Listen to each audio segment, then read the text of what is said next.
Put God first. Put God first in everything you do. Everything that you think you see in me, everything that I've accomplished, everything that you think I have, and I have a few things, everything that I have is by the grace of God. Understand that. It's a gift. 40 years ago, March 27th, 1975, it was 40 years ago, just this past March, I was flunking out of college. I had a 1.7 grade point average. I hope none of you can relate. I had a 1.7 grade point average. I was sitting in my mother's beauty shop. They still call it beauty shop now? What they call it now? Yeah, I was sitting in the beauty parlor. I was sitting in my mother's beauty parlor, and I'm looking in the mirror, and I see behind me this woman under the dryer. And every time she looked up, every time I looked up, she was looking at me, just looking me in the eye. And I didn't know who she was, and I said, she said, somebody give me a pen, give me a pencil, I have a prophecy. March 27, 1975, she said, boy, you are going to travel the world and speak to millions of people. Now mind you, I was flunked out of college. I'm thinking about joining the army. I didn't know what I was going to do, and she's telling me I'm going to travel the world and speak to millions of people. Well, I have traveled the world, and I have spoke to millions of people. But that's not the most important thing, the success that I had. The most important thing is that what she taught me and what she told me that day has stayed with me since. I've been protected. I've been directed. I've been corrected. I've kept God in my life, and it's kept me humble. I didn't always stick with him, but he always stuck with me. So stick with him in everything you do. If you think you want to do what you think I've done, then do what I've done and stick with God. Number 2, fail big. That's right. Fail big. Today is the beginning of the rest of your life, and it can be very frightening. It's a new world out there. It's a mean world out there, and you only live once. So do what you feel passionate about. Take chances professionally. Don't be afraid to fail. There's an old IQ test, was 9 dots, and you had to draw 5 lines with a pencil within these 9 dots without lifting the pencil. The only way to do it was to go outside the box. So don't be afraid to go outside the box. Don't be afraid to think outside the box. Don't be afraid to fail big, to dream big. But remember, dreams without goals are just dreams, and they ultimately fuel disappointment. So have dreams, but have goals. Life goals, yearly goals, monthly goals, daily goals. I try to give myself a goal every day.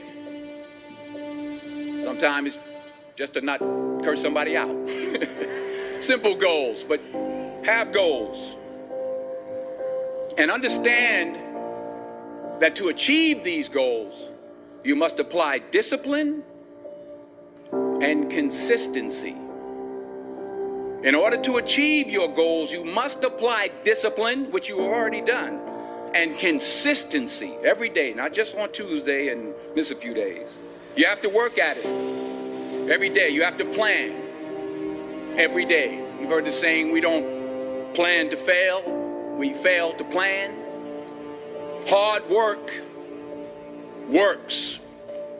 Working really hard is what successful people do.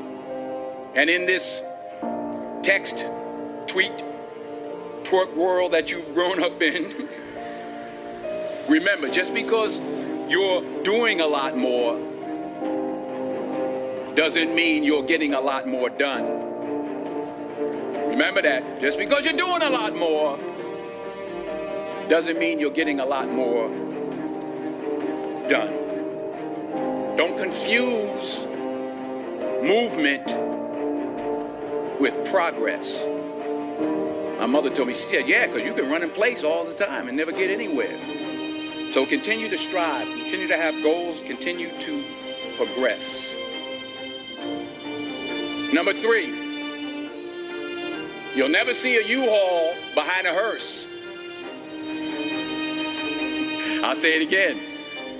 You'll never see a U-Haul behind a hearse. I don't care how much money you make, you can't take it with you. The Egyptians tried it. They got robbed. That's all they got. You can't take it with you.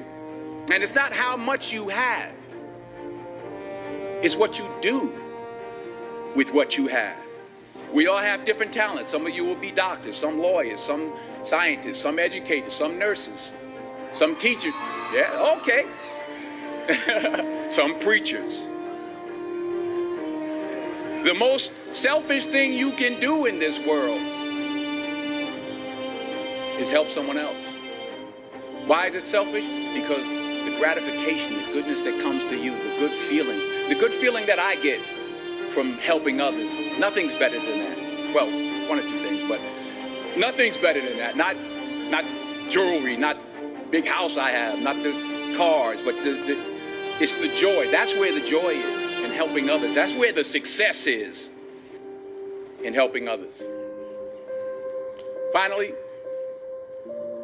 I pray that you put your slippers way under the bed tonight, so that when you wake up in the morning, you have to get on your knees to reach them.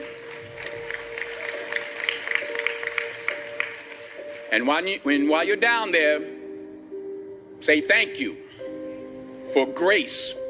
Thank you for mercy. Thank you for understanding. Thank you for wisdom. Thank you for parents.